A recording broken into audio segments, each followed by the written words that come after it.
Why do you think? End of the line. It has been an honor, Jarl Ulfric. Ralof of Riverwood. Mm-hmm.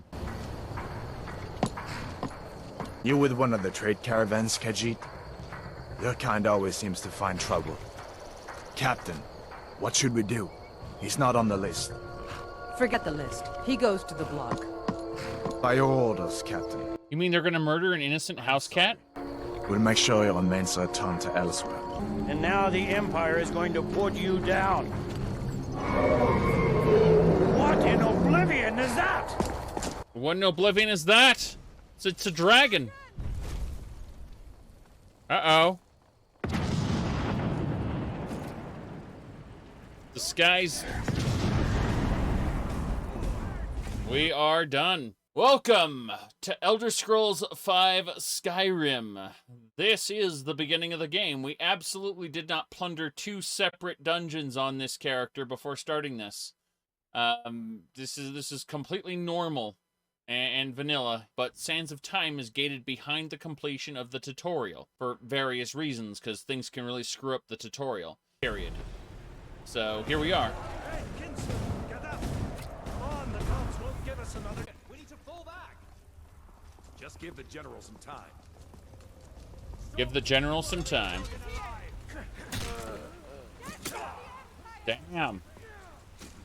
Okay. We're gonna be extra careful. Ugh, that happened. I submit. Hey. Pick you up. Damn right, restoration increase. Okay. We did it. There's Alduin. Flying over the barrow. There he goes. Looks like he's gone for good this time. Damn right. No way to know if anyone else made it out alive. But this place is going to be swarming with Imperials soon enough. Hello everybody. I love the modding platform, very often referred to as the Elder Scrolls V Skyrim. It's really fun to be able to take a loadout, which is pretty simple in concept, you know, gather all the things, put them together, have a bunch of new adventures you never saw before, and kind of accelerate that into some ridiculous form using mods like Sands of Time and Genesis at an insane amount of combat encounters. Usually they'll break the game. In this case, I was kind of hoping they would break the game and, you know, make my run a little short. But here we are, 55 hours into this here playthrough, and it doesn't look like it's going to stop anytime soon. We might hit a deadly crash point where we can't recover from, but when that happens, I will be safe knowing that I've enjoyed this playthrough for 55 hours so far.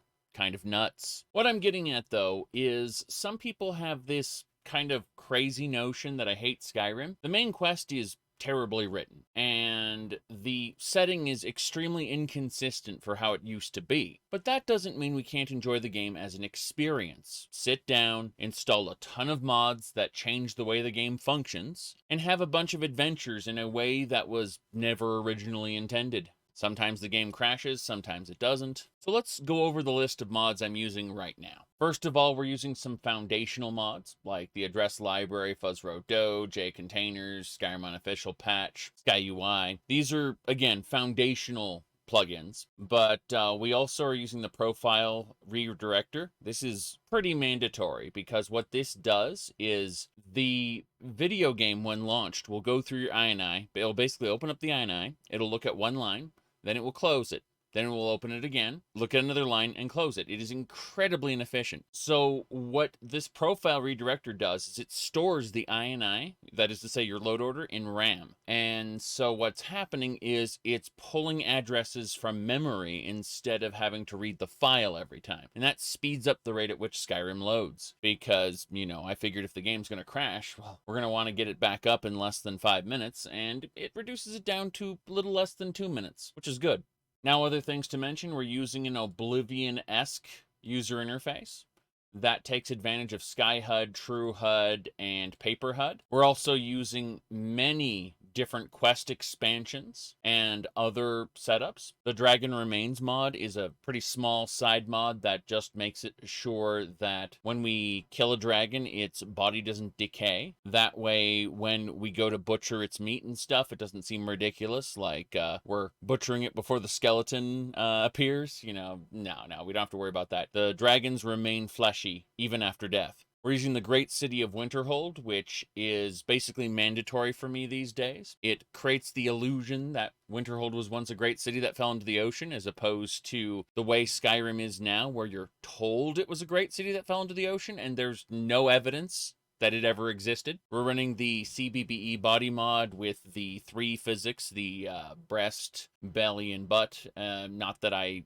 intend on exploiting those physics in any way, shape, or form. They just exist. We're using a couple weird setups. We're using Helgen Reborn and Alternate Perspective. Helgen Reborn lets us rebuild Helgen. Alternate Perspective makes it so that while we're at Helgen, we are not the prisoner. We are someone else at Helgen. And it's pretty good. We're using various bug fixes. We're using true directional movement in conjunction with a few other mods to kind of emphasize third person a little bit. I don't intend on playing this game with a controller. That sounds like boring nonsense. But some of the true directional movement features are actually pretty handy, especially for picking things up off the ground. Something I love to use in my more modern collectathons are essential favorites, where you can't accidentally craft with or drop or sell a favorited item, knowing that you can then favorite miscellaneous items. Those are great plugins in my opinion. Smooth cam and better third-person selection work together with that true directional movement to create that experience I was talking about before. Again, we're using a lot of new lands mods like Forgotten City, Falskar, Worm's Tooth, Beyond Skyrim. You know, basic stuff that if we decide we want to keep running our playthrough past its normal runtime, there is more stuff to do. That is not just repeating the same Radiant quests over and over. No More Standing Too Close is a great mod for running in first person. So if you get into an NPC's face and you want to talk to them or you want to highlight them while they're talking in a scene, they won't suddenly stop, back up, and go, huh? That is prevented. Finish Sexy Move simply adds kind of catwalk animations for female characters. I would kill to be able to assign the loadouts randomly to male characters as well. Like, say, members of the Companions. That would be great. Please, developers, get on that. Combat Gameplay Overhaul is what lets me use a two-handed weapon and a spell, and be able to switch stances between a one-handed and a two-handed stance for any weapon in the game. The Serana Dialogue add-on is pure distilled cringe. So the Serana Dialogue add-on is a little complicated to explain, so I'm going to put this picture up on the screen while I talk about it. So basically it expands Serana's dialogue greatly, replaces the voice actress entirely, and allows you to have a more immersive relationship with her, including all kinds of side activities that are absolutely positively not supported by the core game. She also becomes obsessed with alcohol and drinking, you know, like she basically becomes a drunk sorority girl, as I understand it. I have made fun of this mod on many different live streams, but I've never actually used it, so I feel like it's responsible to try it before I continue to make fun of it. I personally have no idea how any of these crazy people go talking about their waifus or whatever. That's just complete and total nonsense. Absolute total nonsense. Your feelings for her are not real. They are real to me! So moving along, as I mentioned earlier, I tend to use immersive wenches in my playthrough, mostly because it adds serving girls to the game who are recruitable followers. They're rather neat, just kind of adding to the game world's existing space. But one thing, they have posters that are kind of pornographic, so we obviously replace those with traditional medieval artwork. Unfortunately, you can't get rid of the creepy parts where you need to go save the girls who've been kidnapped. Those quests are still kind of creepy. Now for male characters, we're using the himbo body, which is essentially CBBE but for men. We're using a skin that is incompatible with that, and we've gone through Body Slide and we've applied the Never Nude presets, and then we added selective skimpy armors for men, noting that we've also added selective skimpy armors for women. And then we've applied an elegant clothing mod, which replaces fine clothes and royal clothes and wedding dresses and things like that, those have all been replaced with elegant looking clothing, creating a kind of divide in Skyrim where the normal townsfolk overwhelmingly wear normal clothes, and then the bandits and adventurers wear skimpy armors for seemingly no reason other than for the lulz. It's a lot of work for something so trivial that adds basically nothing to the game whatsoever. And yet I do it anyway, because I'm insane. Now, while we're talking about, as the children call it, cringe, pure distilled cringe is contained in this replacer for Valerica. So Serana's mom should be looking especially spooky in a way that most people don't appreciate. Now that we've finished talking about that stuff, we've got the complete alchemy cooking overhaul, complete crafting overhaul, I Need, which replaces Skyrim survival mode with a superior version, and all kinds of other quest adding mods, location adding mods, Hunterborn, things of that nature. Now, going down to the insane stuff, we have Sands of Time, which adds additional encounters to both dungeons and the overworld. We've added Genesis, which adds more encounters to dungeons in the overworld, but dynamically. In other words, spawned on dice rolls, randomly. Then we have Organized Bandits in Skyrim, where existing bandits have been overhauled, their areas, there'll be new bandits, things like that. Of course, we're running the standard Any Scion suite of Ordinator, Odin, Imperius, Andromeda, Sacrosanct, Summer Mist, Thunderchild, Triumvirate, Wildcat. Now, Wildcat and the combat gameplay overhaul do synergize with each other by making the game even more ridiculous, basically. It's they do different things, and they are compatible, although the mod authors might tell you otherwise. I've made them work together in an absolutely batshit crazy way. For the cities, we've gone with JK Skyrim, but we've also gone with the Dawn of Skyrim, so we have the JK Dawn of Skyrim compatibility patch. We're using Palaces and Castles Enhanced. I originally used the JK patch to have JK's castles along with Palaces and Castles Enhanced, but that actually dipped my frame rate significantly to the point where even I noticed it. And I don't notice frame rate drops very much myself. Like, I'm pretty resistant to micro stutter and things like that. I don't tend to notice. But when the frame rate starts dropping into, low double digits, 30 or below, I do start noticing, and I don't like it. So we weren't able to combine JK, unfortunately. Again, Inconsequential NPCs hasn't officially been ported, but we're using an unofficial port. Skyrim Sewers is one of my favorites, adds a bunch of dungeons to the game. We've actually changed something about Skyrim Sewers. We have a Radiant-enabled ESL. What that means is the Skyrim Sewers are now valid locations for Radiant quests to happen in. So you might get sent to kill a bandit in Whiterun Hold, and it might send you into the sewers to kill someone in the Skyrim Sewers. And they will actually have minions and such. It's pretty cool. We've loaded Depths of Skyrim, so the Sea of Ghosts has a lot of underwater content in it. The Skyrim Underground still exists. There's actually a writing patch and an add-on to it that didn't exist back when I played it a couple years ago, which is awesome. Now you may be wondering why all the guards look different. That's because of the guard's armor replacer. We've combined that with the Imperial armor replacer and a couple other minor patches to basically create this idea that the professional soldiers all wear normal outfits, whereas it's random adventurers that wear the skimpy armor. So you don't get skimpy armor town guards all over the place. They look like big regal knights. We've exploited trade and barter once again to completely destroy the economy. Where a piece of bread might be worth 400, where some of the more expensive things like spells might be in the 40, 50,000s range, and where you can't sell anything that's worth less than 100 gold or it just won't go. 70 septums. And 70 septums in this market is practically nothing, as you'll see very soon. We're going to have to become self-sufficient, but with hunting and other shenanigans. A more normal day, when Skyrim's economy hasn't crashed. You can see the difference here versus what we're playing with in the mod right now. There's a bit of a difference between the two. And as a result, between the different prices, you can see why we need to be a little more self-sufficient than normal. Yes. Now, once again, we're running Legacy of the Dragonborn just because I absolutely love the core gameplay loop that it adds.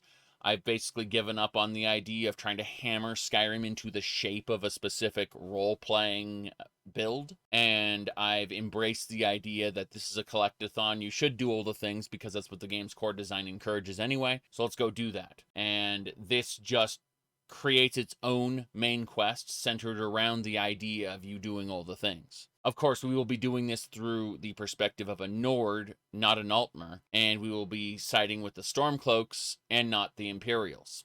So obviously we have a lot of supported mods for Legacy of the Dragonborn, which is A-OK. Tons and tons and tons of them, as you can see.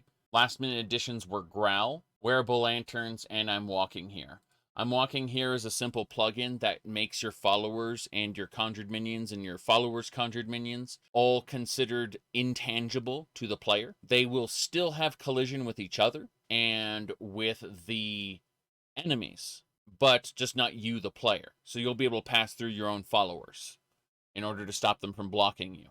One other thing we added is shrines don't cure diseases, so if we want to get cured, we have to go see a priest. This isn't very hard. There are priests everywhere, but it changes how we view things. Diseases aren't just magically cured by the environment. It's kind of like what Skyrim Survival Mode is supposed to do, but we replace that mode with I Need, and I Need adds fatigue, hunger, thirst, and a bunch of other systems on top of that, but does not have the you get cold. Some people would recommend throwing Frostfall on top of that, but I live in an area where it snows and gets extremely cold, drops below 0. Generally, in sub-zero locations, you wear more clothing. And setting completely aside the fact that Nords in previous games were actually immune to the cold to the point where they would go shirtless in Solstheim in Elder Scrolls 3, setting that aside for a second, there's just absolutely no reason why you wouldn't put fur under your armor or wear, an extra thick layer under your gambazon.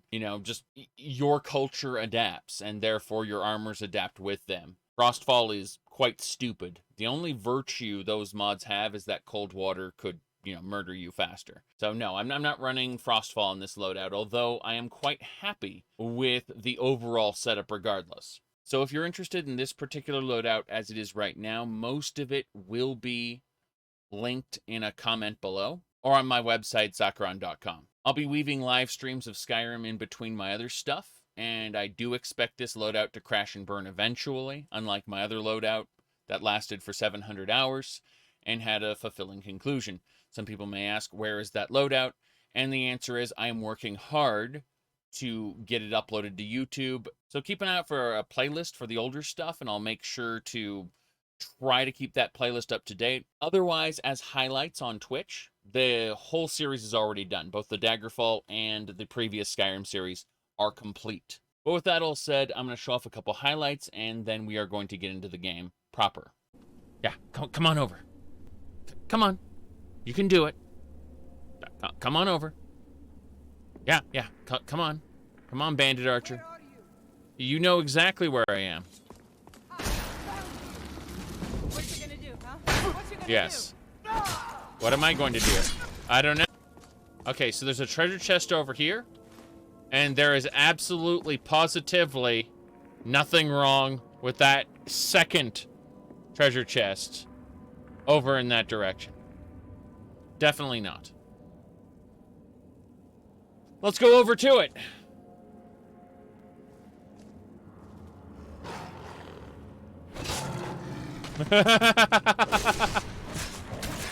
Oh boy. Yes. Yes, indeedy. I am basically dead. I am basically dead. No. That was it for me. I'm glad I leveled up. That's my third person view. Excellent. That's me! That's me! But it's also not my generation. It's all fine here now. Thank you. Skulls! Skulls! But yeah, he went and he got the key because I didn't go get it. That's very funny. Alright, check this part out. So this area is pretty cool. So we go TFC, Team Fortress Classic 2. Okay, that freezes the game. So you can see, like, everything's frozen. So we go over here. Look at these Stormcloaks. These are allies. Look at that. They're all ready. This guy's all dirty, though. She's a supermodel. What about him? He's also dirty. Okay, we need a mod to remove dirt from males' faces, please. We need gender equality in here. I would probably have installed the femboy mod. Unfortunately, I've noticed that it's always nudity. So I can't do it. So anyway, we're going to cancel this out, and look at this. Everyone's dead. Yes. That's it. Everyone's dead. Yes. Grab everything and point. I picked this mod specifically for it. Knowing that it would cause people mental distress. Oh, bother me fuddle! Stuck here, stuck! My mother, my poor mother. Unmoving, at rest, but too still. Problem, miss? Oh, poor Cicero is stuck. Can't you see? I was transporting my dear, sweet... Okay. Halt. City's closed with the dragons about. Official business only. Okay. I'll come back later. Safe travels. Yes. So remember that sewer entrance I saw earlier? We're just gonna dive in here. Yep. We are going to the sewers. We're gonna enter through the bottom here. Art of War. You may choose a race. Weapons and spells are 35% more effective against your chosen race. This choice is permanent. We know the only solution. The only solution for the Nords. Strike when the shoulder. Damn! Look at that shit. She's trying to punch him. Amazing! Think you stand a chance? He put away his weapon.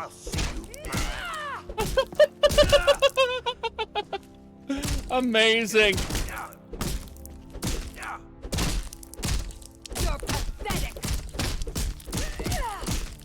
That's your best. They're getting blood everywhere. Enough. He started off with the shield and he's still lost. He started off with the sword and board, got some solid slices in, and he's still lost.